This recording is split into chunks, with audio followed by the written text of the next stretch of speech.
Fala galera, vamos acompanhar o debate aqui do jogo Palmeiras e Vasco. Palmeiras vencendo o Vasco por 1-0, né? Gol de Veiga, né? Gol que deu a vitória à equipe do Palmeiras. E a equipe do Vasco teve gol anulado e muita polêmica nesse jogo. O Vasco estava abrindo o placar 1-0 e teve gol anulado. Galera, eu queria que você deixasse nos comentários a opinião de vocês. Será que esse gol do Vasco foi anulado corretamente ou o Vasco foi garfado no Allianz Parque? Galera, deixa nos comentários a opinião de vocês, que é muito importante para o nosso canal. E vamos acompanhar agora o que a imprensa esportiva está falando desse jogo entre a equipe do Palmeiras e a equipe do Vasco. Lembrando, vou deixar o link na descrição: crédito, direitos autorais e ESPN do Grupo Disney. Na lateral direita ali, quer dizer, com o Mike voltando para a lateral direita, o Arthur voltando ao time, mas acho que assim, uma decisão correta do Abel, olhando para o Campeonato Brasileiro, e eu sou daqueles que acho que, sim, antes de faltarem 10 rodadas para o final do Campeonato Brasileiro, quem tem condições de brigar para estar lá em cima tem que brigar, quem tem capacidade técnica para brigar lá em cima tem que brigar, então acho que é assim que se trata um campeonato por pontos corridos, e acho que o Abel faz muito bem, claro, graças ao placar que teve ali. Vamos discutir depois como foi o jogo. Então, acho que o Palmeiras produziu o suficiente para vencer, mas concordo muito com o André, olhando para o Vasco que a gente vê agora e o Vasco que a gente já viu em outros momentos. Esse não é aquele jogo em que você, em tese, né, se vai fazer uma previsão de pontos, onde você vai conquistar ou não os pontos para escapar do rebaixamento. Esse não é, teoricamente, aquele que você conta, não, aqui eu vou conseguir um ponto com certeza. Não, se conseguir um ponto é lucro, pode conseguir 3, seria um lucro enorme, mas enfim, existe uma diferença muito grande entre esses dois times e pela diferença muito grande que existe entre os dois times, acho que o Vasco acabou fazendo uma partida com competitividade, né? No final pressionando, chegou a fazer o belo gol do Paulinho, a gente vai discutir o lance e tudo mais, mas Uma partida honesta, talvez? Seria uma... Acho que sim. Mais que honesto. Mais que honesta? Uma partida honesta, uma partida em que você vê peças que podem ser importantes. Para mim, por exemplo, o Medel fez um grande jogo na zaga. É mais um. Um grande jogo na zaga. É um jogador que chega sob alguma desconfiança, acho que até pelo quanto ele vinha jogando, né? Pelo quanto ele ainda poderia entregar, ele vai entregando. Para citar um nome apenas, né? A gente vai detalhar mais o jogo nos próximos minutos. Essa melhora do Vasco, ela é visível nos últimos jogos, né? Não só no jogo de hoje. Fosse aquele Vasco de 8, 9, 10 rodadas atrás, talvez o Palmeiras tivesse atropelado, vencido de outra forma. O problema é a pontuação, né, Pedro? 16 pontos ganhos, o Vasco já passadas 21 rodadas, apesar de ter um jogo a menos, né? Tudo bem, Abel? Um abraço a você, Calçade, Jean, o André, fã de esporte com a gente. Eu acho que a tônica do Vasco para esse segundo turno de campeonato vai ser um time competitivo, um time que vai dificultar até para os melhores trabalhos do ponto de vista de tempo, de organização, de mecanismo, ele vai dificultar, porque quando você fala do Medel, eu estou com o Jean, é o Medel, é o Zé Gabriel que desce, é uma linha de 5, você trava um pouco o jogo do Palmeiras, que circula a bola um pouco lento. O Vasco hoje tem mecanismo para travar o jogo de bons times. Só que ele vai sempre olhar para uma conta que está aberta do primeiro turno. Então, só o ser digno, honesto, competitivo, debater o gol que foi anulado, se a história seria outra, perdeu por um gol só, dificultou, o Palmeiras teve que suar no segundo tempo do ponto de vista de criação, Abel teve que mudar, você vê ali uma mudança, um Richard tendo que chegar um pouco mais, um Mike tendo que passar um pouco mais, porque o primeiro tempo estava difícil contra o Vasco, então o Vasco dificulta para um bom time de um trabalho sólido. Mas só isso ainda é muito pouco, porque você vai estar sempre olhando para a tabela. Os adversários diretos, alguns perderam, com exceção do América, você não avançou. A conta é delicada, falta uma rodada a menos. O Palmeiras não vai ser o único adversário superior tecnicamente que você vai encarar. Então o cenário do Vasco, ele não é fácil por isso, porque fez 7 pontos em 9 disputados. Então agora, mas já era o Palmeiras na próxima semana. Tem uma conta, é muito difícil imaginar que esse time, quando tiver que fazer resultados, é um pouco o desenho do segundo tempo, depois que o Palmeiras faz o gol. O Palmeiras faz o gol, então o Vasco deveria buscar o resultado. Buscar, sair, sem uma criação e diante de adversários que também vão saber travar resultados, você não é o único que se defende bem no campeonato nesse momento, vai ser sempre mais complicado. Não por acaso o time que faz menos gols no campeonato. O time que faz menos gols no campeonato sofre o gol contra o Palmeiras, no Allianz, segundo tempo. A perna já é um pouco mais pesada, as mudanças não foram boas. Você vem com o Orelhano, por ali, por Mito. Acho que as mudanças fizeram o Vasco cair um pouco de rendimento. Você vai se deparar com a sua situação, com a sua realidade. O momento é interessante, é como queiram chamar, honesto, digno, competitivo. Ele é interessante desde que o Ramon chegou com as peças, o Paê vem aí. Mas o Campeonato Brasileiro não é só o momento, não é aquela sequência de 3 jogos, não é o confronto direto contra o Bahia da próxima semana.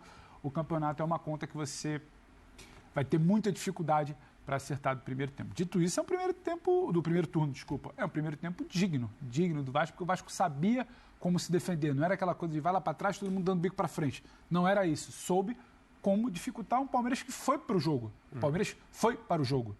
Ele não simplesmente estava ali cumprindo na tabela, está todo mundo agora, o campeonato para mim é a ideia do Botafogo, mas pela primeira vez a gente vê um time com 5 vitórias em 6 jogos, a gente falando, opa, se escorregar aqui, tem alguém se apresentando. Antes não tinha ninguém se apresentando. Então o Palmeiras foi para o jogo e o Vasco competiu. Mas o brasileiro é muito mais longo, essa conta lá de trás ainda está pesando e é claro que é uma noite amarga porque você vai se deparar com o Medel, com o Zé Gabriel, com o Paulinho. Você teria coisas para enxergar ali, tô com o André. É uma notícia ruim, a falha do Léo Jardim, mais uma vez uma bola no campo dele, pega bolas muito difíceis, mas é uma segunda vez que toma um gol no canto dele, a gente pode debater. São boas notícias de um time que evolui, mas tem a tabela ainda pesa muito para o Vasco. Paulo Calçade, boa noite, tudo bem? Olá, Abel, olá, companheiros, boa noite para você que nos acompanha. Nem sempre a necessidade vai andar com a velocidade da formação de uma equipe. No caso do Vasco, isso é claro. O que eu vejo de evolução no Vasco, ele perdeu o Palmeiras e tem evolução? Tem. O Vasco era um time emocionalmente abaladíssimo, com uma situação de confiança e emocional de equipe rebaixada, que caminhava para o rebaixamento. Isso foi revertido, esse é o primeiro ponto. Então, assim, você resistir durante muito tempo ao Palmeiras, competir, é um bom sinal. Você está falando contra uma equipe, só para ter um exemplo. Da final da Libertadores de 2020, que foi em 2021, Palmeiras hoje tem 8 jogadores. O Everton, Marcos Rocha, Luan. Quem que saiu? Quem que saiu? Matias Vinha, Danilo e Luiz Adriano. Os outros estão lá, inclusive jogadores do banco. Então, é difícil jogar contra um time assim, que você tem. Isso é raro no futebol brasileiro. É raro de um ano para o outro. No caso do Palmeiras, é um Palmeiras que você olha o time que o Abel assumiu em novembro de 2020, 5 de novembro de 2020, primeiro jogo do Abel. O Abel vai para o 3º ano dele. E quando você olha o time principal, olha aqui, meio de campo. Gabriel Menino, Rafael Veiga, Zé Rafael e Rony. Estou falando do time 2021. Eles estavam todos aí. O Flamengo talvez tenha muitos também lá de 2019, mas já mudou de técnico trocentas vezes. Mas o Flamengo mudou. E não tem muito. Tem Rafinha, Rodrigo Caio não joga, Maria, Arão já saiu. Exatamente. Se muda. O Flamengo mudou muito. O Palmeiras é o mesmo, quase o mesmo. Então, é muito difícil você encarar isso. Então, a gente tem que olhar para o lado, pensando no lado do Vasco, como é difícil encarar essa equipe. Ficou preso na Colômbia. Não ficou correndo na Colômbia, ficou lá preso numa situação esperando o avião, não é legal, mas aí que é a vantagem. Você tem uma equipe que é super competitiva, tem um modo automático que mesmo no dia que as coisas não estão excelentes, elas funcionam. Trabalho estabelecido, né? Estabelecido. O técnico manda executar. E hoje foi esse dia. Estamos um pouco mais cansado. Ok, executa. Okay, mas um pouco mais cansado, quando você sabe o que faz, é diferente de estar totalmente descansado, procurando um caminho. O ponto curioso disso, Calçado, me desculpe, é que esse problema que o Palmeiras enfrentou poderia ser uma oportunidade para o Vasco, né? Porque você vir ao Allianz Parque enfrentar o Palmeiras já é um grande problema. Mas se o Palmeiras teve um problema logístico e não conseguiu se preparar da melhor maneira, ou o treinador, né? Vamos supor que o resultado lá em Pereira não tivesse sido tão definitivo, e o Abel hoje falasse, não dá para colocar todo mundo, eu vou colocar meia dúzia, eu vou colocar 5 titulares. O Vasco poderia enfrentar hoje um Palmeiras um pouco menos competente, mas nem isso aconteceu, né? Nem isso o Vasco pôde experimentar. Certamente enfrentaria um Palmeiras bem diferente, né? É que eu não sei se o Calçado concluiu. Concluí. Eu acho que certamente enfrentaria um Palmeiras bem diferente. Acho que no fim das contas o Vasco pegou o Palmeiras titular. A gente vai poder até discutir a partir de agora e a julgar pelas atuações do Palmeiras na Colômbia, do lado direito ali, com o Mike como numa segunda linha mais avançada e o Marcos Rocha primeiro na primeira linha pela lateral direita, e hoje com o Arthur à frente e o Mike como lateral direito, eu até apostaria que talvez o time titular do Palmeiras esteja mudando. Então, que talvez a partir de agora, nos principais jogos, nos jogos grandes, o Marcos Rocha seja o titular na lateral direita e o Mike seja o titular ali no corredor ofensivo pelo lado direito. Acho que isso pode mudar. As atuações do Mike ofensivamente justificariam essa mudança do Abel. E acho que, enfim, ele já fez isso no jogo mais importante, que era o jogo da Libertadores contra o Deportivo Pereira. Claro que acho que ele até explicou o porquê. Tinha uma questão tática ali, é verdade. Ele queria largar o campo do Mike, porque o Arthur vem muito para dentro. Exato. E ele queria abrir a linha. Pé direito, pé esquerdo. Mas acho que pelo rendimento... O Dudu, né? Então, e aí tem que ver o Dudu. Porque essa questão para o Palmeiras é muito determinante. O Palmeiras é um time, e a gente vem falando isso já há um bom tempo, que se ele perde 2, 3 titulares, ele tem muita dificuldade de reposição. Exatamente. Em outros momentos, o Palmeiras repunha melhor as peças que perdia. Hoje, hoje mesmo, para mim, assim, eu não vi boa partida do Richard Rios, por exemplo. Eu acho que o Zé Rafael fez muita falta. Então, assim, qualquer jogador titular do Palmeiras que saia, acaba deixando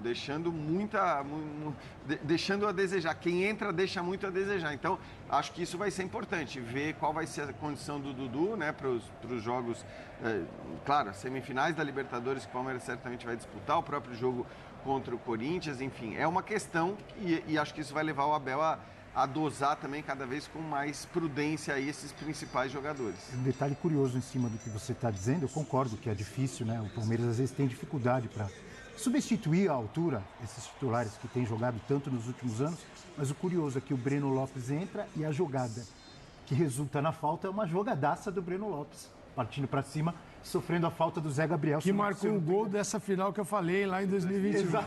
Exatamente. Curioso, né? Porque a jogada do gol, onde nasce a falta, é do Breno Lopes, mas não estou discordando de você, não. Concordo com você. Eu queria falar especificamente sobre os 2 gols do jogo. O Abel tá maluco? Foi um gol só. Não, 2 gols, um foi anulado. E os dois foram lindos. 2 golaços. Já a gente vai falar do gol anulado do Vasco, né? Um lindo gol do Paulinho. Antes eu queria voltar no gol do Palmeiras, porque eu penso diferente do Pedro Ivo e do André. Talvez eu fique sozinho aqui. Quero ouvir o Jean e quero ouvir o Paulo Calçade. Eu vejo mais méritos do Veiga e é um lance tão improvável a cobrança do Veiga, que normalmente quem faz gol... Uma coisa para mim não valida a outra. Eu também vejo Eu não vejo falha do goleiro, isso que eu tô querendo dizer. Não, aí que tá. Eu vejo, para deixar bem claro, primeiro, é um tremendo gol. É um lindo gol. Eu vejo mais mérito do Veiga, porque provavelmente há um cálculo feito pelo Léo Jardim, imaginando que um jogador canhoto... Ele fosse bater por fora da barreira no canto direito dele, não é isso? Se a gente puder voltar, se ele quiser a primeira colocar... movimentação dele é para a direita. Se ele quiser raro ele uma cobrança do jeito que ele cobrou, né? Naquele canto. Se ele quiser colocar no meu canto aqui com o pé esquerdo, ou ele vai meter uma trivela na bola, e é um lance de dificuldade tremenda, ou eu vou defender. Só que aí é uma coisa muito frequente e só os goleiros e os preparadores de goleiros podem falar com propriedade sobre esse tema. Quase sempre quando a bola entra no gol que o goleiro está, existe um pulinho ou um passinho para atrás da barreira, com medo de levar o gol no outro canto. E aí a bola vem, muitas vezes vem veloz, vem forte e entra, porque não dá para voltar. Foi isso que aconteceu hoje. Tem um pulinho para a direita. E a bola vai para a esquerda. A gente tem uma imagem aberta. Eu não sei se eu estou carente, tão poucos gols de falta. Verdade, outro dia o Hulk fez um golaço. Eu vi muita gente criticando o goleiro de São Paulo, Rafael, e eu ainda falei, mas gente, quem ia pegar aquela bola do Hulk? Mas eu vi que eu estava em minoria. E acho que estarei hoje também, hein? Estou olhando para os dois aqui. Onde o Veiga coloca a bola, onde a bola termina é muito bonito. Agora, toca na trave. Tem uma imagem mais aberta, se a gente olhar com calma, não sei se vai dar para pausar, mas o nosso João já colocou a imagem aberta com calma. O posicionamento todo corporal do Léo Jardim é de quem está direcionado para esse canto direito aqui, da barreira. E ele demora a pular para o outro. Não é que a bola passou embaixo da mão dele, foi um frangaço, que o Veiga não teve mérito. Não é isso. Só que ele faz uma aposta ali de entendimento e até isso tem a inteligência do Veiga. O Veiga surpreende algo que ele não fez. Só que ele faz uma leitura equivocada, ele demora a pular. Ele está um pouco avançado, é uma bola no canto dele.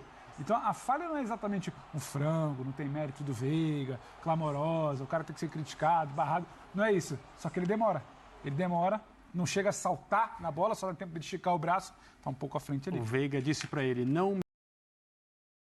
Galera, esse jogo aí foi complicado, né? Porque o Vasco agora tem o próximo jogo contra o Bahia, né? Vai ser na Arena Fonte Nova.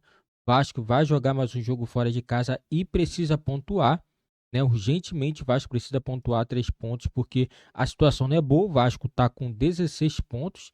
Lembrando, o Vasco tem um jogo a menos, né? Mas isso não quer dizer que tem os 3 pontos. Um jogo a menos pode ganhar, ou pode perder, ou pode empatar, né? E agora o Vasco tem que ficar torcendo contra a equipe do Bahia e a equipe do Santos. As duas equipes perderam na rodada. Se o Vasco vence, o Vasco nesse momento, o Vasco estaria a 2 pontos de sair da zona de rebaixamento. Significa o quê? Que na próxima rodada o Vasco, caso vencesse, já poderia sair da zona de rebaixamento. Agora a situação do Vasco complica porque o Vasco vai ter um confronto direto contra o Bahia, precisa vencer, é confronto direto contra o rebaixamento, precisa vencer, e o próximo jogo o Vasco vence novamente e torce para a equipe do Bahia não vencer, né, perder, para o Vasco poder sair da zona de rebaixamento. Essa é a combinação do Vasco. São 2 jogos para o Vasco conseguir sair da zona de rebaixamento, dependendo de combinações de resultados, né? Essa é a situação do Vasco. Não está tão ruim, poderia estar pior, né, mas o Vasco ainda tem chance, porque esse confronto direto contra o Bahia